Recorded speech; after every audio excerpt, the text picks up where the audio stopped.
Hi and welcome everybody to another episode of the Fireside Chat about Taboo Topics series, which is a series of conversations where I talk with people about topics that I find are not nearly enough talked about in our society. And today I have back here on my on my episode Karin Freeland that I've talked about lady parts before, and today the topic will be ectopic pregnancy and miscarriage, and Karin will explain what that actually is in a moment. But first, for everyone who doesn't know you yet, Karin, would you like to introduce yourself? Yeah, thank you so much for having me back. It's so good to be here with you again. So my name is Karin Freeland. I am a recovered corporate workaholic. I spent 15 years chasing paychecks and titles, climbing the corporate ladder, only to realize that I was not fulfilled anymore. And so I went on a bit of a self-discovery and tried to figure out why I was put here, what my purpose was. And I discovered that I wanted to tell my story and write a memoir. It's called The Ins and Outs of My Vagina, a penetrating memoir.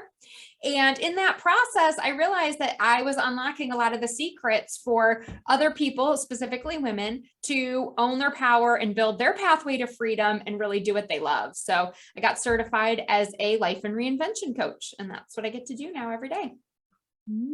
That's so, and I'm in the States. Fun, right? I always forget to say that. I'm a mom of 2 boys. I live in South Carolina. And you get to choose the life that you want to live and enjoy it. Yes, that's my favorite part. And even though we are life coaches and we enjoy our life for the most part, there are moments in life where life just happens. Yes. And you have gone through that moment. Exactly. We're still human, and life always has both.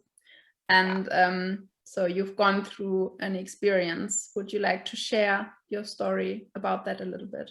Sure. And thank you so much for giving me the opportunity to talk about this, because like you said, it is a topic that is so under discussed in society. So back in 2008, I had just gotten married. I was officially off birth control for a couple of months. And my husband and I were trying. We had dated for like 9 years. So I said, that's it. Like, as soon as we got married, I was like, come on, buddy. We've been together for long enough. We've been living together for long enough. Like, we know we are in it for the long haul. Like, we have had kind of the honeymoon phase already. Like, let's get to having these kids before I'm, older than I want to be. So we decided to start right away. And of course, we were thrilled when I got the positive pregnancy test. And so excited. But of course, me being the workaholic that I am, I delayed going to the OB. And I just was training at the time. So I was traveling all over the Northeast, in the States, from New York to Pennsylvania, a bunch of different places. And I just couldn't figure out where to fit in a doctor's appointment. And, I honestly, in hindsight, I could have just called my boss and been like, I have a doctor's appointment. And he would have been like, no problem. But I, being young, trying to be superstar and get promoted already, was like, nope, I'll put it off till when I can get in. And I went on a business trip to Rochester, New York. And while I was there, I was having terrible cramps. And I could have sworn that I saw on Oprah once, like, women who are pregnant and don't even know it because they get their period the whole time. And then all of a sudden they're in the delivery room and they're popping out a baby. And I'm like, that must be me. Like, I must be just getting one last period while I'm pregnant. Like, go figure, that would be just my luck, right? So I'm sort of chuckling to myself like that, oh, I got this period again. So I was trying to manage it with like pads and stuff, because I was like, I don't know, there's a baby in there. Can I put a tampon, whatever? And finally, though, it was just getting to be a bit much. So I did use a tampon, and I got home from the trip, and that Saturday morning, I was out. Like, I was incapacitated on my bed in like the worst pain I have ever felt. And why, for the life of me, I wasn't immediately like, something is wrong. I don't know. I just didn't put 2 and 2 together. And suddenly I just had this uncontrollable urge to go to the bathroom. And so I ran across the apartment, and my husband was just kind of like he's trying to watch TV, and he's like, whoa, what, are you okay? What's going on? And I was in there for a really long time. And so eventually, you know, he comes over to the door, and I was speechless. And so, like, trigger warning for anyone who, you know, has been through this, or, you know, this might disturb, but I just remember like wiping and seeing a fetus on my toilet paper. Mhm. And it was like, you know, it was like, am I in the Twilight Zone? Is this really like, and I mean, I wasn't that comedic in the moment, you know what I mean? But it was just like, where am I? Like, what planet is this? Am I seeing what I think I'm seeing? Yeah. And I didn't know what to do. Like, what, no one prepares you for a moment like that.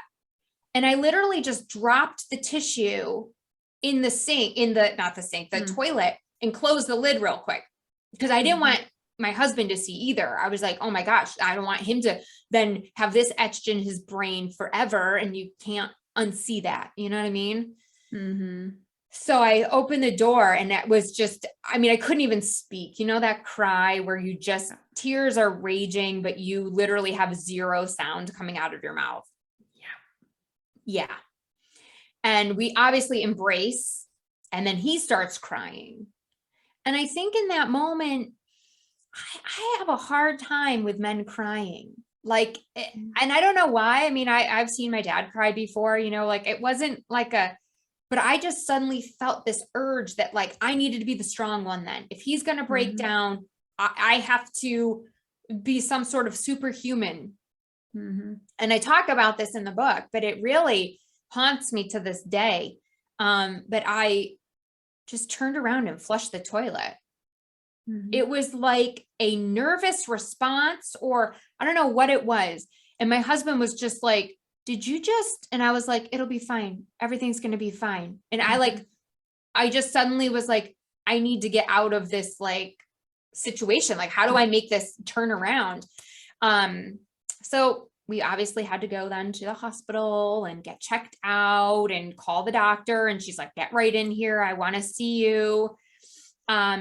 And from there was just like a series of events that, you know, of course we can unpack, that just, it was like one bad news thing after another. And it just gets to be so emotionally overwhelming. You don't even know, like, who can I turn to? Who can I talk to? Who is here for me right now? And so much of the time was just really my husband and I sitting in silence, just holding each other's hands, or, you know, embracing each other, because there were no words in those moments. Yeah. I found that really remarkable already in the moment where you said you looked at the toilet paper and you put it into the toilet, closed the lid to protect your husband. Yeah. Like, how interesting is that? That is our first response. Take care of somebody else's feelings. Yeah. And you needed yourself support. Yes. At that moment. Could you allow that at some point? Yeah. It's taken a long time. I did a podcast probably 4 weeks ago now, maybe. And it was the same topic, and we were getting very detailed about everything. And it occurred to me about halfway through the podcast, I don't think I've healed completely from this. I think I have some more work to do. And I ended up getting off the podcast. I got through it. I was okay. And afterwards, I really had some time of journaling and reflection. And later, after the kids went to bed, I sat my husband down. I said, I need to talk to you about this. Like, I'm sorry. I don't mean to bring this up and like tear up old wounds. I go, but I don't have closure on this. And so he was like, oh, okay, well, yeah. And, we kind of grieved again together over it. And we finally made the decision to name our baby, because we just felt like we needed that. Like, this baby is still part of our family. It's not here part of our earthly family, but it will one day, again, for our belief system, be part of our heavenly family. And so I don't want to get there and be like, oh, right, I forgot about you. Like, I want to have a name for him or her. We didn't know the gender, so we just picked a gender neutral name. And that has brought me a lot of peace, and just been able to help me get don't want to say complete closure, because I don't think you ever really get over something like that, but just be able to move into the next phase of what this healing and this acceptance looks like. Yeah, that I was just about to say, that grief, which is extremely undervalued in the society and preferably be pushed away, is so important for us to find closure, as you say. And grief has its own cycles and rhythms, and you might go through it again and again in different forms, in different ways. Yeah. Maybe the pain will lessen a little, maybe not. It's I had a woman, Heidi Dunstan, who spoke about leaning into grief because she lost her husband, and she helps people who have someone who grieves in their life, and tells them, or like informs them what they can say or do for that person, because she says grief is as individual as your fingerprint, and I believe that's true. And so thank you for being here today and being open to talk about this topic again, even though there is still the next layer of healing happening. Yeah. And I think this is part of my healing journey too, because I didn't talk about it for so long. You know, I didn't tell anyone outside of my parents and his parents. That was it. My sister didn't even know for a very long time. My friends didn't know. My cousins didn't know, you know. My boss, I had to tell because I ended up in the hospital, and then I couldn't go to make my flight to Pittsburgh that next Monday. But everyone else had no clue.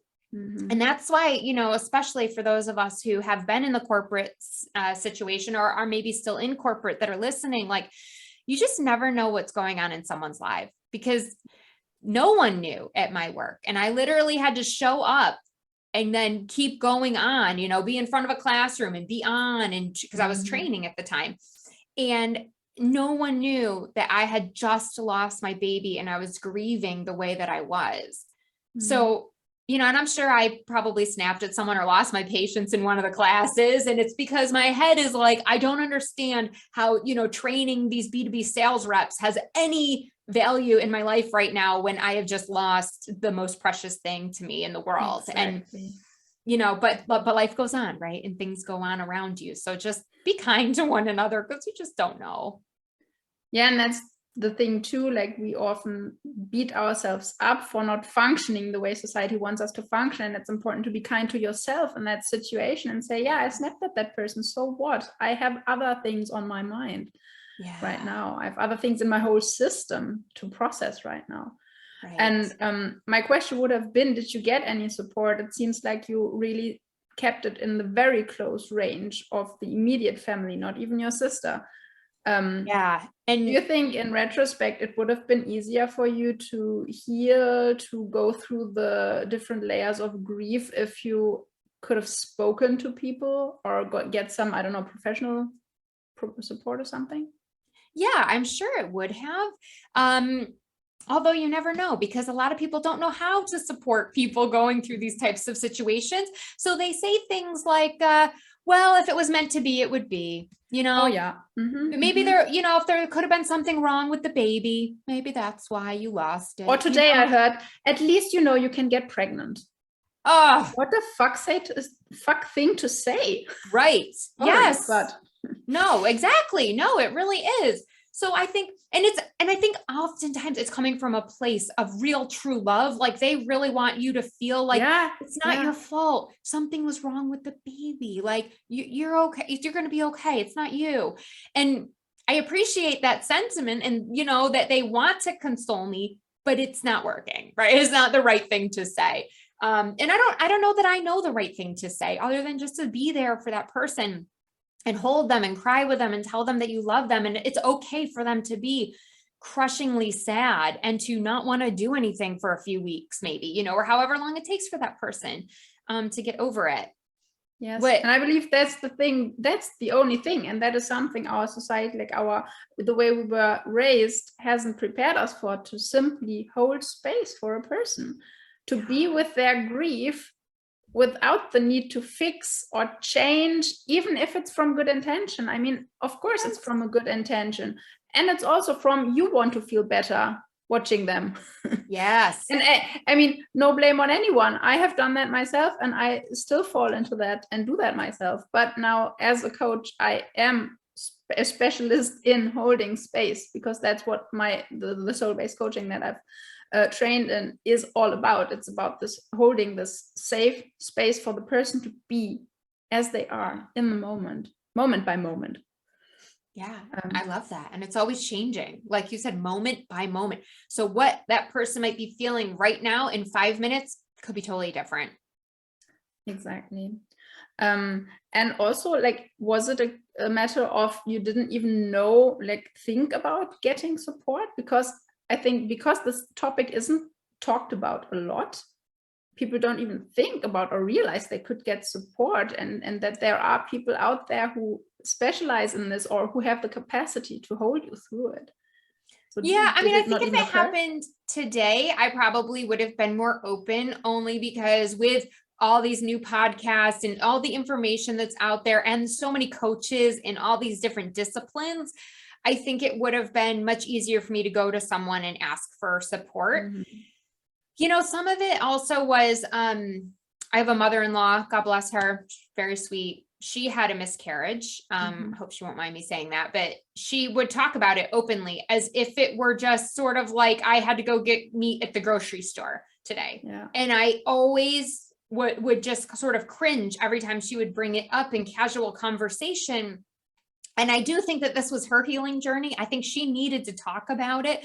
And she just really needed someone to hold her and say, it's okay. I'm so sorry for your loss, and just give her love. And I don't think she ever got that. But me being on the receiving end of that was like, I don't want to talk about my unborn baby as like a flippant thing, like, oh, my mouse is broken or something, you know, like for me, it was almost easier to just close it away, because I never wanted to cheapen it. And that made it hard to write about too, because I definitely had moments where I was like, should I take it out of the book? Should I not put it in there? I don't want my unborn baby just to be another chapter. But I thought it just didn't feel authentic to take that out, because it is such a source of pain. And our vaginas do not always bring us pleasure, right? That is not the only thing that they do. They do bring us pain sometimes. And so I wanted to really paint that whole picture. And the only way I could do it was to be really honest about the miscarriage. And I don't think I mentioned, I don't think I explained what an ectopic pregnancy is. So why I had the miscarriage in the first place, they found out when I was at the hospital, was the baby had implanted in the fallopian tube. And so it had run out of room to grow instead of being implanted in the uterus where it should have been. So that was explaining the terrible cramping. So they were very scared for me that if there was any fetus left in me, that I could still potentially die. So that became like even worse news, because I'm like, what do you mean? Maybe my life now is in jeopardy. Like, we just lost our baby. Like, I can't now be almost dying. Like, what are you telling me? So that was incredibly scary in the moment. Yeah. And I mean, I don't know how much insight you have into that, but for the one watching like standing by and watching your husband, it must have been a real shock as well. Yes. Like, not only losing the baby, but being unable to do anything about potentially losing you. Right. Yes. He felt, I mean, helpless is probably an understatement for him. You know, I mean, I should probably ask him how he was feeling in those moments, but yeah, it was really challenging. And we both were just so drained. And what was really interesting, and this kind of goes back to what you're saying earlier about like just being more aware of like how other people are feeling or what they're going through and holding space. They literally had us in the ER in one of those rooms, but it wasn't a room. It just had like curtains. So I don't know if that's how they do it where you are, but it's just like curtains that section off little spaces when you're in the ER. And literally next to us was a young couple who was out on a date, and she had gotten dizzy and passed out, and they thought that maybe she was pregnant. And so the whole time they're over there joking and they're, you know, laughing, and, you know, they're like, well, have you had sex? And they're like, yes. And they're like, okay, well, could you be pregnant? She's like, no, there's no way I'm pregnant. And he's like, well, if you're having sex, you could be pregnant. And so they're having this whole discussion, and me and my husband are sitting here going, here's a couple who doesn't even want a baby. They don't want to be pregnant. They're just dating and having fun. And we're over here trying, and you just took my baby away from me. Like, why is this happening? And it was so, like, again, like, I mean, what planet am I on? Like, how are you putting me next to these people? And I was in so much pain at this point. I kept begging my husband, like, please get them to give me something. But they said, no, because if you get into more pain, we need to gauge your pain threshold to see if the baby's still in there. And if it gets worse, then we need to rush you into surgery. If it subsides, then we know that everything is clear. So I could do nothing but just be in excruciating pain and then listen to this couple next to me. And it was tough. Yes, it was. And I don't know exactly the pain, but in excruciating pain every month. And I'm not sure if when I give birth to a child, it will be worse than what I experience every month. So I do have kind of a feeling of how you must have been lying both in the ER and also before on your bed. And that alone is already horrible and hard to bear. Right. And then the doom of the situation itself. Did you find some kind of hope through all of this, or like support yourself through it? What did you do? What did you draw on for strength? Because you wanted to be there for your husband and be the strong one, but you needed strength too. Yeah. I'm really good at just kind of putting on the face and showing up, and it's, I shouldn't say that as a good thing, but I'm good at pushing down my feelings, and they always come back. So, sometimes not till years later, but in those moments, I was able to do that enough to try to get him back on his feet. But there was a lot of anger. There was a lot of anger. There were a lot of conversations with God about why are you doing this to me? All my friends are having babies. Why am I not supposed to be a mother? Why are you trying to tell me something? You don't want me to have kids? Like, what is the message in this? And I really don't know. I don't think I'll maybe ever know, but maybe it was so I could talk to other women about it and I could help others heal. I don't know. But certainly that is a silver lining, I guess, that's come out of it. But I remember being at work, like I just, a week or two later, I was back traveling, but I was still having pain. And they said, if we didn't get everything out, like this could still come back to bite you. So you have to let us know.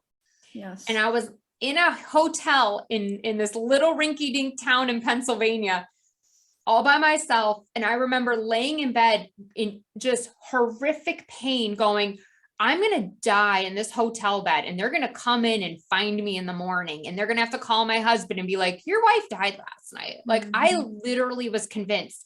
And I almost called the front desk and said, I need someone to call up here every hour throughout the night just to check and make sure I'm alive.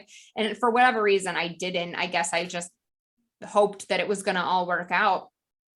And when I woke up the next morning, I just was so gracious and happy and like jubilant, like, oh my gosh, okay, I'm still here. Like, I'm not going to die. This isn't going to take me out. And just day by day, time heals. And I just started to feel like, okay, we can get back in the saddle. Let's try for another child. Let's see. And if it doesn't work out again, then, maybe it's not meant to be, but let's give it a go. And then fortunately, it worked out. Now I have 2 beautiful boys. That's so cool. And you hinted at it in the pre-chat we had. Would you like to address the second? I believe it's the second pregnancy then? Yeah, it would have been the 3rd pregnancy, but the second full term. Oh, okay. The second son you have? Yes. Okay. Yeah. So my second one, they also thought was ectopic, because when I went to the doctors for my original OB, it was so early in the pregnancy that they couldn't register it on just the urine test. So of course my doctor was like, immediately you're going to the ER. You need to get an ultrasound. We need to see where this baby's at, because if it's ectopic, we're going to have to do something about it. And of course, again, I didn't want to hurt my husband's feelings. So I don't tell him, and I go right to the ER, and I kind of like figure everything out. I'm like, hey, they just need to do some more checks. I think I just texted them quickly. I was like, they just need to do some more checks. And when I get there, they go in, they do the ultrasound, and it was taking forever. And I'm like, this can't be good. Like, why are they taking so long to do this whole ultrasound? And they ended up reading the, like, I don't know what you call it, the ultrasound incorrectly. And they thought that my ovarian cyst that had popped was the pregnancy in my tubes. Oh my. So their instant, guidance to me was, that's it, terminate. You can't have this baby. Like, you are going to die. Like, you have to get this out of you. But there was just something deep inside of me. There was a voice, something just knew, like, I think they're wrong. I don't know. I'm not comfortable doing this. Like, I just was like, there's not enough evidence for me yet that this is the real situation. I'm like, even the tech who was not supposed to talk while she's doing the thing, but she was like, I don't know, it might be a cyst, I can't really tell. And I was like, no, if there is even a shadow of a doubt, like, I am not going to terminate this pregnancy. So thank God we didn't. And we waited, and I called my doctor. She was so fantastic, because I spoke up. And I hope that story helps other women speak up for themselves and to trust their intuition. Yes, we have to take guidance from doctors. I mean, they've been through way more schooling than me. They know things that I don't know, but at the same time, like, they don't have my intuition. They didn't know what I felt inside of me. And I just felt this pull to say, no, I'm not going to do anything about it right now. So my doctor let me go, and she said, well, 1 inch of pain, 1 drop of blood. She's like, and I want you right back here. Like, we are not messing around with this. This is serious.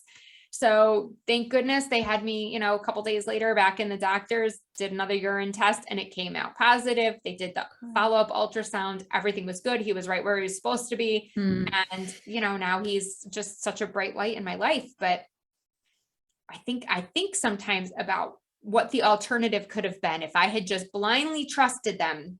And it literally gives me like this pit feeling in my stomach that just makes me want to be sick almost, it's just like, oh my gosh, what if I had done what they suggested? I don't know. And I mean, obviously they just wanted to save your life. Yeah, right. But they don't know your body as well as you do, because you live in it every day.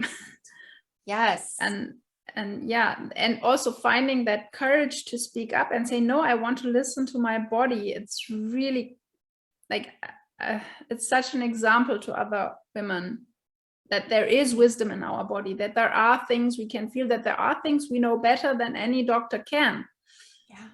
Yes, they've had medical training, but not on everything. Like I myself am doing a lot of work with lymph to help these cysts that will often end in a surgery to be taken out, to let them shrink, because we stimulate the lymph system that like gets out all the waste from your body, right? Yes. And so there are treatments that don't involve surgery. And I really love that you listen to your body and to yourself. Thank you. Wow. Yeah, it's years in the making. It's not easy all the time, but it's so necessary. And the more we tap into our bodies and understanding our bodies, I know we talked about it last time, but just tapping into all of those energies that we have inside of us, I mean, it just creates so much more power and control over yourself. Yes, and you realize you're not like, we often feel, I think, at the mercy of our body because it's not behaving in a way we understand or what we would like it to do. But we also would like everything to be very controlled and like not have any chances for failure or anything. So we have unlearned to listen to our body, because as children we all knew how to do that. Yes. More societal messages, right? There is one in everything. And the reason why I wanted to bring this topic forward is also that like I have friends in my circle who had miscarriages. And like I looked up a statistic that said that like 30% ends in a miscarriage, and nobody speaks about it. And it's probably even more because there are women who don't even realize they have a miscarriage because they think it's just the clotting of their menstrual blood, like the usual stuff. Right. And it's so important to raise awareness and to say that there is support, that there are people who know how to hold you through that, and to, like, obviously we can't take the pain away, but to help you get your own strength out of it, and to just be however the fuck you want to be in each given moment again. Yeah. And not feel like you have to suppress it or you have to be the strong one. That was definitely not the healthiest thing for me to do, but it was all I knew how to do, and it was almost my defense mechanism. I would put it that way. Yeah. And I mean, we all live in a society that teaches, especially women or people socialized and raised as women, that we have to keep it together. If we break together, then the whole world is going to break together almost. Right. Which, by the way, it would. If we went out of all the caretaking and said we don't do it for free anymore, the whole world would probably break down. Right. I know. I was just laughing the other day. There was like a meme on social or something, and it was like realizing that I don't get paid to take care of my children, but I have to actually hire another person and pay them if I want them to take care of my children. And I was like, yeah, right. Yeah, that's wrong. Right. Yeah, it is crazy. Do you have a message that you would like to share with the women out there that may have experienced a miscarriage themselves, or that have somebody who confides in them that they've had a miscarriage? Yeah, I would say you're not alone, and just lean into that. I think that is great advice. Lean into that grief, and journaling has really helped me, like, really sort out my thoughts and my feelings and make sense of it all. So just take time and do what you need to do. For me, naming the baby was so, so helpful. And if you're feeling, like if you're pregnant and you're feeling like something might be wrong, or, you feel like someone's telling you something's wrong, but you feel like it's not, like, just speak up, trust your intuition, believe in yourself, because we know more about our bodies than we even realize we know. Yes. Yes. And I would like to add that sometimes it can help to create a little ritual around that, like with the naming of the baby, but also like giving something to the earth, like your menstrual blood or something that symbolizes this gesture of, okay, back to the earth, back to where we came from, or any other kind of ritual that you would like, because like that was how people like 2000 years and more ago would treat everything in life, is done in a ritualistic way, because it gives us some kind of meaning, some kind of closure, some kind of a way to deal with life, because life happens. Yeah, that it does. Yeah. And we're not alone, right? There are so many people who are going through exact same situation, but if we don't talk about it, then we have to suffer in silence. And so that's my whole aim, is that, none of us are unicorns. None of us are going through this alone. Like, we've all been there in one way, shape, or form. So let's just talk about it and be there to support each other. Thank you. So if someone listening or watching has a question or would like to get in touch with you, how can they connect? Absolutely. Instagram is the best place to find me, at Karin Freeland, Karin. Is how I spell Karin. Or you can obviously check out my website, KarinFreeland.com. And, I encourage you to go get the book. It's not all doom and gloom. There's a lot of really funny stories in here. We talk about bikini waxes. We talk about, trying to chase the orgasm. Like, there's so many other really great things, but, that's available on Amazon and Barnes and Noble. But I wanted to make sure that we told the whole story too, because our vaginas are such a source of so many different emotions. Yeah. And as you said, if it helps one woman, it's enough. 100%. Thank you for being here today. You're welcome. And thank you. Have a beautiful day, and speak soon. You too. Bye.